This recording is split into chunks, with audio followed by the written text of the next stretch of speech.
할렐루야, 사랑하는 열린문교회 성도 여러분, 지난밤도 주님 주신 은혜와 평강 가운데 단잠 주무셨습니까?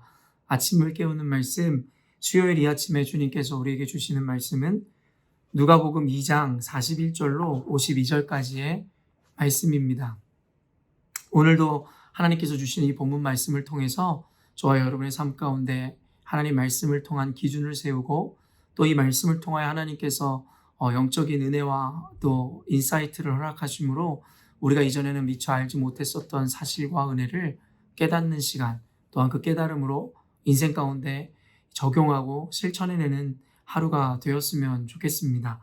오늘 본문에 대해서 매일 성경의 해설자는 성전은 내 아버지의 집이라는 제목으로 오늘 본문에 대한 제목을 붙였는데요. 오늘 본문이 어떻게 전개되고 어떻게 이어지게 될지에 대해서 여러분 함께 기대하심으로 오늘 말씀을 함께 나누었으면 좋겠습니다. 어제부터 누가복음에는 예수님의 그 탄생과 함께 유년기 시절을 계속 우리에게 보여주시며 성경에는 물론 길게 기록되어 있지는 않지만 그 짧은 기록을 통해서 예수님이 어렸을 때, 아이였을 때에도 비범한 인물이었음을 우리들에게 보여주는데요. 오늘 본문을 보니 이 42절 보면요. 41절부터 한번 읽어볼게요. 그의 부모가 해마다 6월절이 되면 예루살렘으로 가더니 오늘 사건이 일어나게 되는 어떤 배경과 그 과정을 그리고 있는데 부모가 해마다 6월절이 되면 예루살렘으로 가더니 말 그대로 예수님과 함께 예루살렘에 가는 이유에 대해서 밝히고 있습니다. 그래서 42절에 예수께서 12살 되었을 때에 그들이 이 절기의 관례를 따라 올라갔다가 매해 그러하듯이 예수님이 12살 되었을 때에 그들이 관례대로 예루살렘으로 예수님과 동행하였음을 보여주고 있는 것이지요. 그러다가 이제 사건이 일어나게 되는데요. 43절 보면 그 날들을 마치고 돌아갈 때에 아이 예수는 예루살렘에 머무셨더라. 그 부모는 이를 알지 못하고 44절에 동행 중에 있는 줄로 생각하고 하룻길을 간 후 친족과 아는 자 중에서 찾되. 결국에는 예루살렘으로 갔던 그 부모들은 결국에는 아이 예수께서 예루살렘에 머무셨으나 이를 알지 못하고 자신들끼리 결국에는 길을 떠나는 장면을 그리고 있더라는 것입니다. 동행 중에 있는 줄로 생각하고 하룻길을 간 후에 친족과 아는 자 중에서 찾되. 여러분, 예수님께서는 결국에는 어떠한 이유와 의도와 목적이 있으셔서 예루살렘에 머물게 되셨습니다. 그냥 오늘 말씀을 통해서 우리가 좀 영적으로 어떤 깨달음을 얻고 인사이트를 얻을 수 있는 것이 무엇이냐면 오늘 44절 말씀에 그 부모가 이를 알지 못하고 동행 중에 있는 줄로 생각하고 라는 것입니다. 여러분, 이들은 아이 예수님이 그것도 12살밖에 되지 않은 아이가 결국에는 그들의 곁에 없음에도 불구하고 그를 하룻길이나 간 후에조차도 알지 못했다라는 것입니다. 여러분, 이걸 통해서 우리가 무엇을 깨달을 수 있습니까? 우리 역시도 예수님께서 우리들과 동행하는 줄로 생각만 하고 결국에는 예수님께서 우리와 동행하시지 않는 것에 대해서 우리는 인지하지 못하고 우리 인생을 살아갈 때가 있다라는 것입니다. 이것을 바로 우리는 착각이라고 이야기할 수 있는 것이겠죠. 저는 사실은 이 상황이 아무리 친족들이 모여있고 결국에 아무리 정신없고 6월절이라는 것은 여러분도 알겠지만 유대인들의 최대 절기고 어떤 이벤트 중에 하나라는 것을 알고 있지 않습니까? 아무리 그렇다 손치더라도 그 12살짜리 아이가 결국엔 부모와 함께하지 못하고 있다는 것을 하룻길을 간 후에도 알지 못했다는 것은 결국에는 이들의 모습을 통해서 우리들에게 영적인 무감각 가운데 살아가고 있는 현대 그리스도인들에 대해서 지적해주고 있음을 알아야 할 것입니다. 아이라는 가치는 그 부모에게 가장 존귀한 가치이고 가장 민감하게 우리가 take care 해야 되는, 돌봐야 되는 어떤 시기에 있는 것이겠죠. 이 아이로 비유된 예수님이지만 아이가 그처럼 우리 부모의 인생에 중요하듯이 결국에 예수님도 우리 인생 가운데서 얼마나 중요하고 가치로운 분이십니까?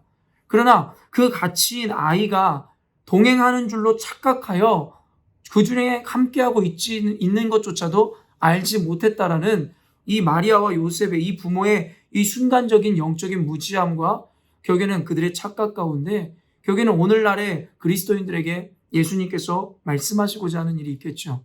혹시 이 영상을 보는 저와 여러분도 요셉과 어머니인 마리아가 그러했듯이 예수님과 동행하고 있다라고 착각하고 있으나 결국에는 그를 잃어버린 것을 혹시 모르는 삶을 살고 있지는 않은지 모르겠습니다. 이것이야말로 굉장히 위험한 것이죠. 차라리 잃어버린 것을 금세 깨달아야 결국엔 그 아이를 찾아 나설 수가 있는데 여러분 어떻습니까? 동행 중에 있는 줄로 착각을 하면 결국엔 자신이 무엇을 잃어버렸는지 그리고 무엇을 다시 되찾아야 되는지에 대해서 알지 못하더라는 것입니다. 바로 이것을 영적 무감각이며 영적 무지라고 이야기할 수 있는 것이겠죠. 그러므로 오늘 우리가 이 말씀을 통해서 우리의 인생을 하루의 삶을 점검할 때에 나는 그리스도인이라 이름하여 내가 당연히 예수님과 동행하는 줄로 착각하지 하는 인생을 살지 않도록 우리가 우리를 점검해야 된다는 것입니다. 단순히 예수님의 부모라는 이유가 또한 우리가 그리스도인이라는 이유가 예수님과 동행한다라는 근거가 된다라고 생각하셔서는 안 된다라는 것입니다. 늘 깨어 민감하지 않으면 우리는 그저 그리스도인으로서 예수님과 동행한다 착각할 수 있다라는 것입니다. 그 부모가 그러하였듯이 말입니다. 그러므로 오늘 하루를 살아갈 때 여러분 그리스도인이라는 것이 예수님과 동행을 보증한다 생각하지 마시고 과연 오늘의 우리의 인생이 주님과 함께 동행하는 삶을 사는지에 대해서 그 말은 하나님의 말씀에 따라 주님의 말씀을 따라 순종하며 그의 말씀을 따라가는 인생을 살고 있는지에 대해서 점검해야 할 것이라는 것입니다. 그런데 45절에 보니 만나지 못함에 찾으면서 예루살렘에 돌아갔더니 여러분 결국에는 그럼에도 불구하고 요셉과 마리아는 그들의 영적인 무지함, 무감각, 어쩌면 그 가치에 대해서 존귀 여기는 마음이 이 순간 더 무뎌졌는지는 모르겠으나 결국에는 찾지 못했다, 함께 동행하지 못한다라는 것을 인지한 후에 그들은 그 즉시 예루살렘으로 돌아가 예수님을 찾더라는 것입니다. 여러분 어떻게 보면은 길을 잃고 방향을 잃어버린 현대의 교회 가운데 주는 중요한 메시지인 것 같습니다. 이 바보 같고 미련한 자들의 태도는 어떠냐면 결국엔 자신들이 잃어버린 줄 깨달은 이후에 자포자기함으로 포기하는 이들이 있더라는 것입니다. 제가 어제 말씀에서도 이야기했지만 성공하는 그리스도인, 하나님 앞에 약속을 지켜내는 그리스도인들의 삶은 어떤 것이냐면 새해에 자기가 이러한 삶을 살겠노라고 다짐하였지만 결국에는 이 3일이 채 가지 못하여 아니면 그들의 유혹을 떨치지 못하여 이내 곧 결국에는 자신이 결단한 것을 지켜내지 못하는 일이 일어날 때에 결국에는 실패하는 자들은 그로 인하여 자포자기하고 포기하게 됩니다. 그러나 성공하는 이들은 어떻죠?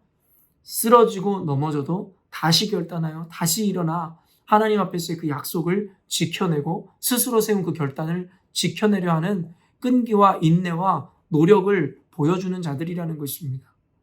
여러분 근데 우리가 인생을 살다 보면 어떤 이 실패의 순간을 맞이하게 되면 우리는 자포자기하여 포기할 때가 너무나 많습니다.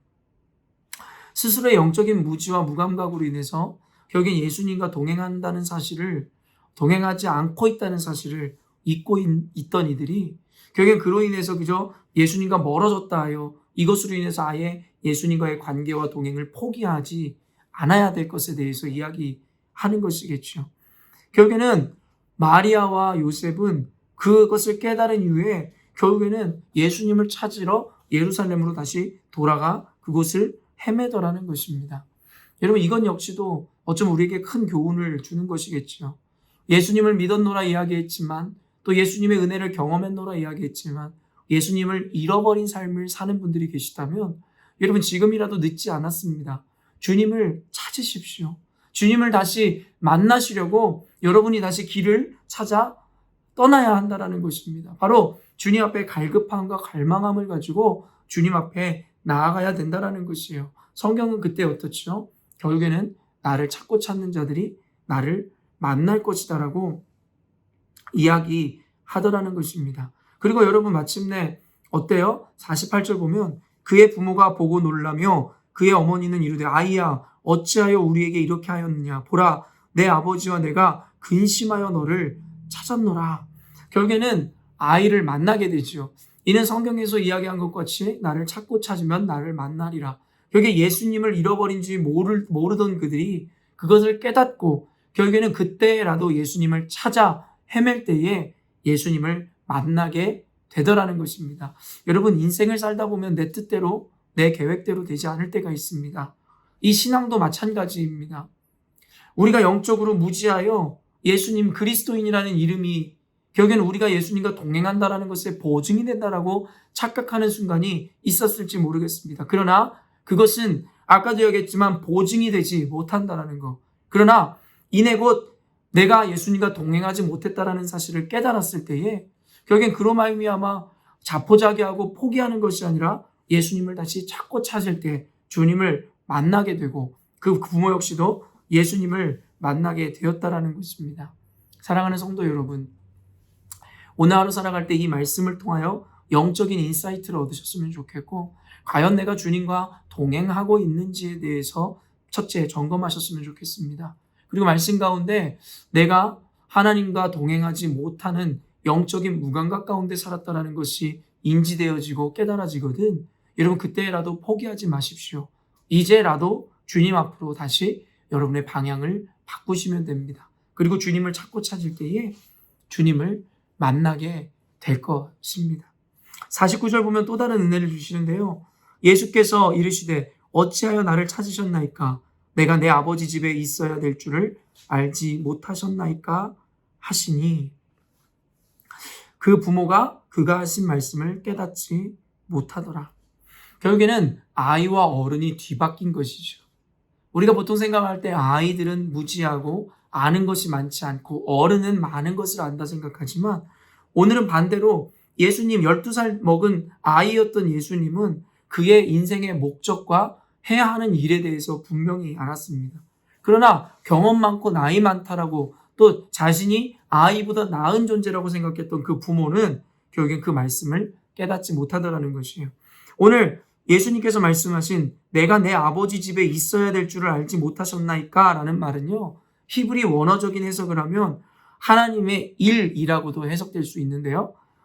말 그대로 예수님께서 내가 하나님의 일을 해야 될 줄을 알지 못하셨나이까 라고 해석할 수도 있다라는 것입니다.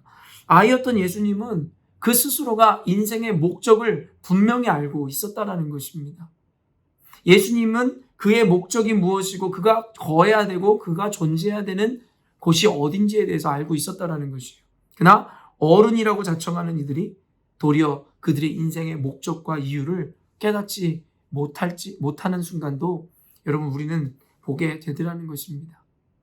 여러분 저는 단순히 아이보다 못한 어른에 대해서 지적하려고 하는 것이 아니라 아이임에도 예수님은 어떻게 그의 인생의 목적과 목표를 알았겠냐라는 것입니다. 물론 우리는 이렇게 이야기할 수 있어요. 혹자는 예수님이니까 가능한 것 아닙니까? 라고 이야기할 수 있겠죠. 그러나 오늘 저는 예수님이었기 때문이 아니라고 이야기하고 싶습니다. 52절 보니까요. 예수는 지혜와 키가 자라가며 하나님과 사람에게 더욱 사랑스러워 가시더라. 저는 아이들을 위해서 기도할 때마다 꼭 이 말씀을 인용하거든요. 우리 아이들이 사람과 하나님 앞에서 지혜롭게 자라나기를 원한다라는 것. 그 지혜는 무엇일까요? 바로 일반적인 범인들, 평범한 인생들이 깨닫지 못하는 것을 깨닫는 것. 저는 그것이 지혜라 생각되어지며 또한 그 지혜의 근본은 하나님을 경외하는 것이라고 우리는 분명히 알고 있습니다. 또한 성경에는 예수님이 행하신 일들보다 우리는 더 큰 일도 할 수 있는 자들이라고 이야기합니다. 그 근거가 무엇이죠? 우리도 그리스도의 마음을 알고 있으며 하나님을 소유한 자들이라 그 근거를 성경은 이야기하고 있는 것이죠. 예수님이었기 때문에 예수님만 그 목적을 알 수 있는 것이 아니라 바로 저와 여러분이 예수를 소유한 자들, 성령의 충만함을 입은 자들이라면 우리도 예수님이 아는 것을 알 수 있겠노라고 고린도서에서 뭐라고 하죠? 우리도 그리스도의 마음을 가졌노라 이야기하더라는 것입니다. 그러므로 아이냐 어른이냐가 중요한 것이 아니라 우리가 그리스도를 소유한 자라면 우리는 바로 그 믿음의 장성한 분량에 이르러 그 지혜를 갖게 되더라는 것입니다. 여러분, 그렇기 때문에 지혜의 근본은 바로 하나님을 경외하는 것. 고로 저와 여러분이 하나님을 경외하는 삶을 산다면 우리도 세상이 알 수 없는 지혜를 얻을 수 있다는 것입니다. 아이냐 아니면 경험이 많은 어른이냐의 문제가 아니라 과연 우리가 하나님을 온전히 경외하는 삶, 그러므로 예수의 마음, 그리스도의 마음을 품은 자인지가 우리가 지혜로 말미암아 하나님의 뜻을 아느냐 그렇지 못하느냐를 판가름하는 기준이 된다는 것입니다. 오늘 말씀을 통해서 하나님께서 우리에게 영적인 많은 인사이트를 주고 계시는데요. 여러분들에게는 오늘 말씀을 통해서 어떤 은혜를 담게 하십니까? 사랑하는 열린문교회 성도 여러분, 오늘 말씀을 통하여 아이 예수를 통해서도 우리에게 주시는 이 지혜와 인사이트를 마음에 품으심으로 오늘도 어린 예수님, 비록 어린아이였지만 그가 가졌던 비범했었던, 또한 보통 이들은 깨닫지 못했었던 그 은혜들을 온전히 깨닫고 이해하시는, 또한 그로 말미암아 얻어진 은혜를 순종하시는 여러분 되셨으면 좋겠습니다. 그럴 때에 어린 아이 예수였던 주님께서 하나님과 사람들 앞에서 더욱 사랑스러워 가셨던 것처럼 저와 여러분도 하나님께는 영광이요, 그리고 많은 사람들에게는 여러분의 이름을, 또한 여러분의 온전하고 귀함을 나타내는 인생을 사실 수 있을 줄로 믿습니다. 오늘도 말씀을 통하여 깨달은 이 지혜와 지식이 여러분 인생 가운데 체화되어 그러한 삶을 살아내시는 여러분 되었으면 좋겠습니다. 함께 기도하겠습니다. 사랑의 하나님, 감사합니다. 오늘도 주님께서 주시는 지혜로 말미암아 말씀 가운데 있는 인사이트들과 은혜를 함께 나누고 누리게 하시니 감사합니다. 아버지 요셉과 마리아의 모습을 통하여 우리들의 신앙의 이 걸음과 지금의 과정을 점검하게 하여 주시고, 혹시 주님을 잃어버린 삶을 살고 있지는 않은지, 또한 잃어버렸다면 주님을 다시 찾고자 하는 갈망의 삶을 사는지를 점검하게 하시며, 또한 우리의 어두운 인생길을 살아갈 때에 과연 하나님이 주신 지혜로 우리가 보통 이들이 보지 못하는 은혜와 지식들을 깨달음으로 살아가고 있는지 주님 우리로 하여금 오늘 하루를 점검하고 영적으로 영안이 열려 하나님의 뜻을 온전히 바라보는 하루가 되게 하여 주시옵소서. 또한 늘 강조하지만 깨달음보다 더 중요한 것이 순종이라, 또한 실천이라 말씀하신 주님 앞에 오늘도 우리의 깨달은 바대로 살아내는 인생을 삶으로 하나님께는 영광이요 많은 이들에게는 이 덕이 되는 삶을 살아가게 하여 주시옵소서. 그렇게 하실 주님을 찬양하오며 예수님의 이름으로 기도합니다. 아멘. 사랑하는 열린문교회 성도 여러분, 오늘도 두 번 없을 가장 가치로운 하루를 주님께서 우리에게 허락하셨습니다. 오늘도 주님과 동행하심으로 말미암아 하나님 보시기에 아름다운 삶을 살아내시기를 바랍니다. 아침을 깨우는 말씀은 내일 아침에 또 만나도록 하겠습니다.